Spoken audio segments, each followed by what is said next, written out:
আজকে চারটা painting hacks বলবো বিগিনারদের জন্য।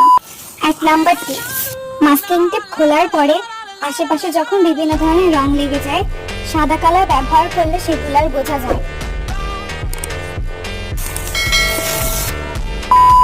2 নাম্বার টিপ, মাঝে মাঝে মাস্কিং টেপ ওঠানোর সময় যদি এরকম সমস্যা দেখা যায় তাহলে আমি যেভাবে দেখাচ্ছি সেভাবে কাজ করবে। 3 নাম্বার টিপ, পেইন্ট করার পর অবশ্যই ব্রাশ আমাকে 2 বার ধুয়ে নিতে হবে। প্রথমত নোংরা ওয়াটারে ভালো মতো ধোয়ার পরে ক্লিন ওয়াটারে তোমাকে ব্রাশটা ধুয়ে নিতে হবে, তা না হলে কিন্তু তোমার পুরো পেইন্টিংটাই নষ্ট হয়ে যেতে পারে। 4 নাম্বার পেইন্টিং হ্যাকস, ভার্নিশ ব্যবহার করার সাথে সাথে ব্রাশটা ভালো মতো ধুয়ে নিতে হবে। আর যদি তুমি ব্রাশটা ভালো মতো ধুয়ে না নাও, এই ব্রাশটাকে শুকিয়ে যেতে দাও, তাহলে কিন্তু ব্রাশটা সম্পূর্ণ নষ্ট হয়ে যাবে, যেমনটা আমি এই ব্রাশটার ক্ষেত্রে করেছি। তাই অবশ্যই ভার্নিশ ব্যবহার করার সাথে সাথেই তোমাকে ব্রাশটা ভালো মতো ধুয়ে নিতে হবে। নেক্সট টাইম পেইন্টিং এর সময় অবশ্যই মনে রেখো। বাই।